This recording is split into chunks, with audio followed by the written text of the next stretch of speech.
ಪರ್ಯಾಯ ವ್ಯವಸ್ಥೆ ಆಗಿ ಸರ್ಕಾರಿ ಜಾಗಗಳಿದ್ದಾವೆ, ಅವುಗಳನ್ನು ವ್ಯವಸ್ಥೆ ಮಾಡ್ತೀವಿ. ಹೌದು ಸಿಟ್ಟಂದ್ರೆ ಮೇಡಮ್ ಈಗ ಎಲ್ಲ ನಾವು ಮೀನುಗಾರ ಕುಟುಂಬದ ಮೂಲವಾಗಿ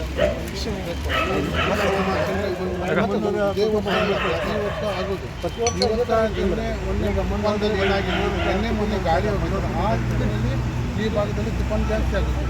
ಹಾಗಾಗಿ ಎಲ್ಲ ಮನುಷ್ಯರು ಈಗ ಮೇಡಮ್ ಒಂದು ನಿಮಿಷ ನಾನು ಹೇಳ್ತೇನೆ. ಈಗ ಈ ಹುಡುಗರು ಅಲ್ಲಿ ವಾಸಿಸುವರು, ಇವರು ನಮ್ಮ ಜಿಲ್ಲಾ ಅಧ್ಯಕ್ಷರು, ಯಾರು ಶಾಸಕರು ಹೌದು, ಅಧ್ಯಕ್ಷರು.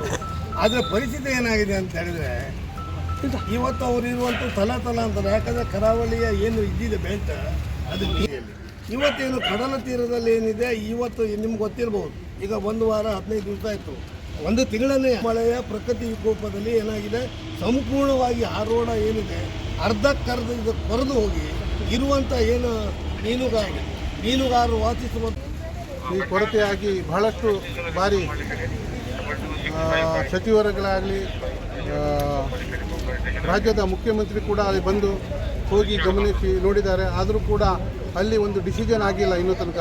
ಯಾಕಂದರೆ ಇವತ್ತು ಒಂದು ಭಾಗದಲ್ಲಿ ತುಫಾನ್ದಲ್ಲಿ ಏನಾದರೂ ಸಮುದ್ರ ಕೊರತೆ ಆದಾಗ ಹಿಂದಿನ ಎಷ್ಟೋ ಸರ್ಕಾರಗಳು ಆದಷ್ಟು ಬೇಗ ಒಂದು 4 ದಿವಸದಲ್ಲೇ ಏನು ಬ್ರೇಕ್ ವಾಟರ್ ಹಾಕ್ತಿದ್ರು. ಇವತ್ತು ಯಾವುದೂ ಅದಕ್ಕೆ ಅನುಮತಿ ಕೊಟ್ಟಿಲ್ಲ. ಯಾಕಂದರೆ ಪೋರ್ಟ್ ಡಿಪಾರ್ಟ್ಮೆಂಟಲ್ಲಿ ಕೇಳಿದರೆ ಇವತ್ತು ನಮ್ಮ ಹತ್ರ ಯಾವುದು ಫೈನಾನ್ಷಿಯಲಿ ಇದು ಯಾವುದು ಕೊರತೆ ಇದೆ ಮತ್ತು ಯಾವುದು ಆದೇಶ ಇಲ್ಲ ಅಂತ ಹೇಳ್ತಾ ಇದ್ದಾರೆ. ಅದಕ್ಕಾಗಿ ನಾನು ಇವತ್ತು ಜಿಲ್ಲಾಧಿಕಾರಿ ಅವರಿಗೆ ನಾವು ಮನವಿ ಮಾಡಿಕೊಂಡಿದ್ದೇವೆ.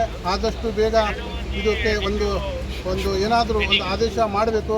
ಇಲ್ಲದಿದ್ದರೆ ಮುಂದಿನ ದಿನದಲ್ಲಿ ಉಗ್ರ ಹೋರಾಟ ನಮ್ಮ ಉತ್ತರ ಕನ್ನಡ ಜಿಲ್ಲೆಯದು ಅಷ್ಟೇ ಅಲ್ಲ, ಇಡೀ ಮೀನುಗಾರರ ಎಲ್ಲರಿಗೂ ನಾವು ಕರೆ ಕೊಡುವಂಥ ವ್ಯವಸ್ಥೆ ಮಾಡ್ತೇವೆ ಅಂತ ಹೇಳಲಿಕ್ಕೆ ಇಷ್ಟಪಡ್ತೇನೆ. ಯಾಕಂದರೆ ನಾವು ಇವತ್ತು ನಮ್ಮ ಮೀನುಗಾರರ ಕುಟುಂಬದವರು ಮಳೆಗಾಲದಲ್ಲಿ ಆಗಲಿ ಬೇಸಿಗೆಗಾಲದಲ್ಲಾಗಲಿ ಇವತ್ತು ಪ್ರತಿಯೊಂದು ಬೋಟಿಗೆ ಹೋಗುವ ದಿವಸ. ಯಾಕಂದರೆ ಇವತ್ತು ಇಷ್ಟು 100 ಗಟ್ಟಲೆ ಜನ ಬಂದ್ದಾರೆ, ಮುಂದಿನ ದಿವಸದಲ್ಲಿ 1000 ಗಟ್ಟಲೆ ಜನ ಬಂದು ಪ್ರತಿಭಟನೆ ಮಾಡುವಂಥ ಪರಿಸ್ಥಿತಿ ಮಾಡಬೇಡ ಅಂತ ನಾನು ಸರ್ಕಾರಕ್ಕೆ ಮನವಿ ಮಾಡ್ಕೊಳ್ತೇನೆ. ಆದಷ್ಟು ಬೇಗ ನಮಗೆ DC ಉತ್ತರ ಕನ್ನಡ ಜಿಲ್ಲಾ DC ಅವರ ಮೇಲೆ ನಮಗೆ ಅಭಿಮಾನ ಇದೆ. ಅವರು ಮಾಡ್ತಾರಂತ ನಮಗೆ ವಿಶ್ವಾಸ ಕೊಟ್ಟಿದ್ದಾರೆ. ಅದೇ ಪ್ರಕಾರ ಆದಷ್ಟು ಬೇಗ ಆಗಲಿ ಅಂತ ನಾನು ವಿನಂತಿ ಮಾಡ್ಕೊಳ್ತೇನೆ.